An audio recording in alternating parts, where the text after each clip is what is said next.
Приветствую всех зрителей телеканала Якутия-24. С вами Марфирина Алексеева в программе News on Air. Мультфильмы Дисней заговорили на якутском языке «Один день до Исэха Туймады», а также о закрытии встречи шедевров ЮНЕСКО на земле Олонхо поговорим сегодня в выпуске. Начнем. Мультфильмы Дисней заговорили на якутском языке. Пользователи социальных сетей сообщают, что на сайте allbu.ru вышли любимые многими детьми мультфильмы с озвучкой на якутском языке. Это такие мультфильмы, как «Братец-медвежонок», «101 далматинец», «Мой сосед Тоторо», «Человек-паук через вселенные». Многоголосный перевод не оставил якутян равнодушными. Оказалось, такой контент востребован. Уже сотни якутян в соцсетях обсуждают, радуются, хвалят и ожидают озвучки других произведений. Мүнемейгін таптыбын дектаққа. Аға, қайығын нейте? Тәргін күдебет. Туақ дектақпын ау. Мүнейгін таптыбын. Аскол бар қайтағырын ау. Мүнейгін аға. Кейіп ағытығырын. Таптыбын. Аға, мен егін таптыбын. Тәқсыллар. Атағын бөдің бан онна. На Исэхе 70-летний Бапагай показал богатырскую силу молодому турку. Кстати, турок уже несколько дней поражает пользователей соцсетей своим умением говорить на якутском литературном языке. Да так, что многие представители Саха пишут, что и сами говорят не так чисто и богато на своем родном языке. Молодого человека зовут Умит Шахин. На Исэхе побывал впервые. Принял участие в исполнении Олонхо Нюргун Ботур Стремительный. Ну и уже по традиции покажу видео наших якутян с глубинок нашей необъятной республики. Вашему вниманию традиционные отрасли Якутии. Будни оленеводов Саймиконских гор проходят в созерцании такой красоты. А это уже вид на горные пастбища Момского улуса, а именно с хребта Черского.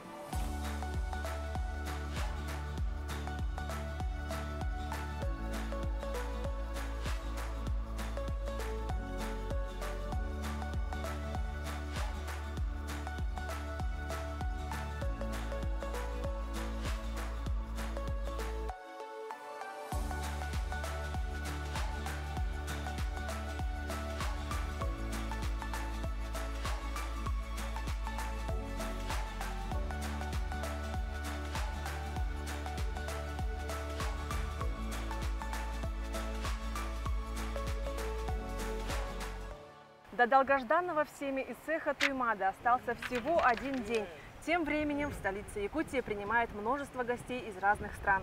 Проводятся международные мероприятия. К примеру, в Якутске прибывают представители Олимпийского комитета России и Международного комитета игр «Дети Азии». Они посетят Исэх Туймады, зажжение огня международных спортивных игр. Также гости приехали, чтобы увидеть чемпионат мира по масс-рестлингу. Вице-президент Международных игр «Дети Азии» Азат Мурадов отметил, что соревнования были отменены дважды из-за пандемии. Но в этот раз мероприятие должно пройти в плановом порядке. Сообщается, что в играх «Дети Азии» примут участие 42 страны. Мы приехали сюда по очень серьезным мероприятиям. Это и празднование национального праздника Якутии. Также мы будем участвовать в зажжении огня седьмых игр «Дети Азии» и примем участие на открытии чемпионата мира по масс-рестлингу. Сегодня завершается 4-й международный фестиваль «Встреча шедевров ЮНЕСКО на земле Олонхо». На фестиваль съехались 36 участников, представителей из разных стран. Открыли события во время празднования Исэха Олонхо в Верхневилюйске. В эти дни на всех культурных площадках города проходят различные концерты, мастер-классы и представления. Сегодня у вас еще есть уникальная возможность посетить мероприятие и окунуться в мир культуры разных народов. Очень большой фестиваль, удивительный фестиваль. Задействовано огромное количество людей. На одной площадке, мне кажется, где-то больше 1000 человек участвуют. А еще здесь очень хорошие люди, очень добрые люди. Я очень счастлива здесь присутствовать и очень благодарна Наталье за то, что она меня пригласила. Евразийский конкурс высокой моды этно-эрата ближется к завершению, и у гостей столицы, и также у жителей столицы есть уникальная возможность посетить этот конкурс и увидеть интересные работы модельеров с разных стран. От Дальнего Востока до Грузии, от Казахстана до Уфы конкурс высокой моды «Этно-Эрата» объединил лучших модельеров из разных регионов и стран. По словам автора проекта Раушан Конопьяновой, у Якутии есть потенциал стать центром этномоды не только в России, но и в мире. Обсуждаем тему о том, что по итогам этого конкурса выйти с предложением, чтобы на якутской земле был создан, пока условное название, Международный центр этномоды. С открытием гостей и участников мероприятия поздравил глава Якутии Айсен Николаев. В своем приветствии руководитель региона отметил, «Этно-Эрата» по праву стал одним из визитных карточек этнокультурной жизни России и творческой площадкой диалога культур, а также школой профессионального роста.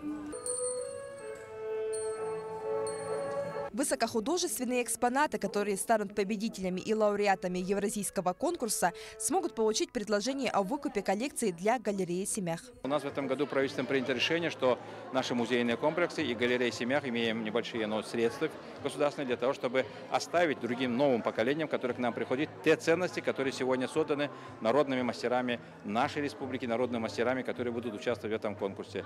В едином пространстве обмениваются опытом молодые профессиональные дизайнеры, художники-модельеры, народные мастера.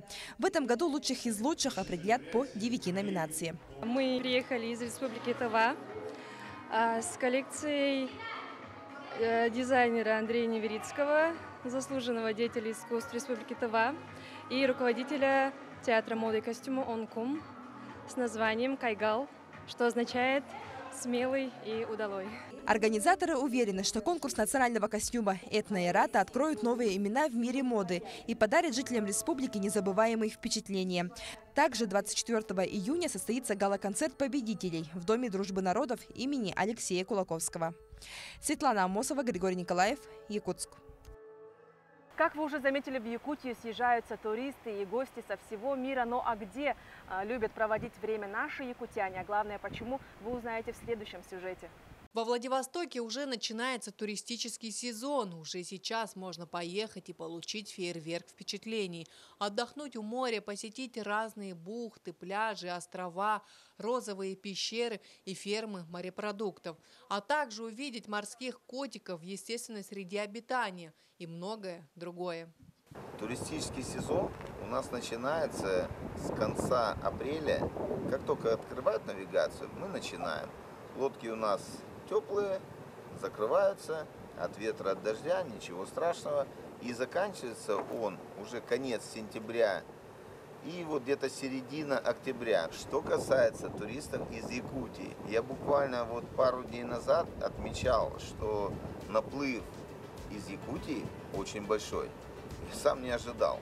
Очень приятное общение, люди добрые, прям любознательные. Мне работать вот с вашими людьми очень интересно. Поэтому людей много. Едут. Практически каждый день люди бывают из Якутии. Во Владивосток можно попасть разным путем, как наземным, так и воздушным транспортом. Самолет обойдется вам около 30 тысяч, а на поезде около 10. Также большое количество якутян добираются на автомобиле, как на личном, так и на общественном. Вообще вот эта бухта, она является такой, скажем так, ее особенность в том, что здесь на берегу очень много стеклышек. Стеклышек и камушков стеклянных, и всего такого очень красиво. Это потому, что здесь рядом был когда-то фарфоровый завод, и из-за того, что вот он там что-то производил, они изготавливали. На этом берегу оказалось вот так много стекла, разноцветного, и люди приезжали сюда специально для того, чтобы набрать этих стеклышек. Им было очень интересно все это наблюдать. Это, мне кажется, это единственное место здесь, в Владивостоке, где столько много было стеклышек на берегу.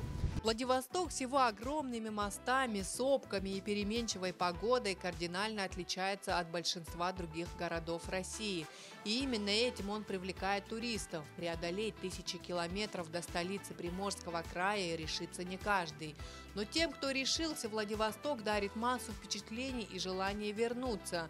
Это город, который можно исследовать бесконечно, каждый раз открывая что-то новое. Лидия Гасанбалаева, Владивосток. Ну и на этом наш выпуск подошел к концу. Встретимся в понедельник в 11 и 17 часов. Всем отличных выходных и хорошего настроения. С праздником!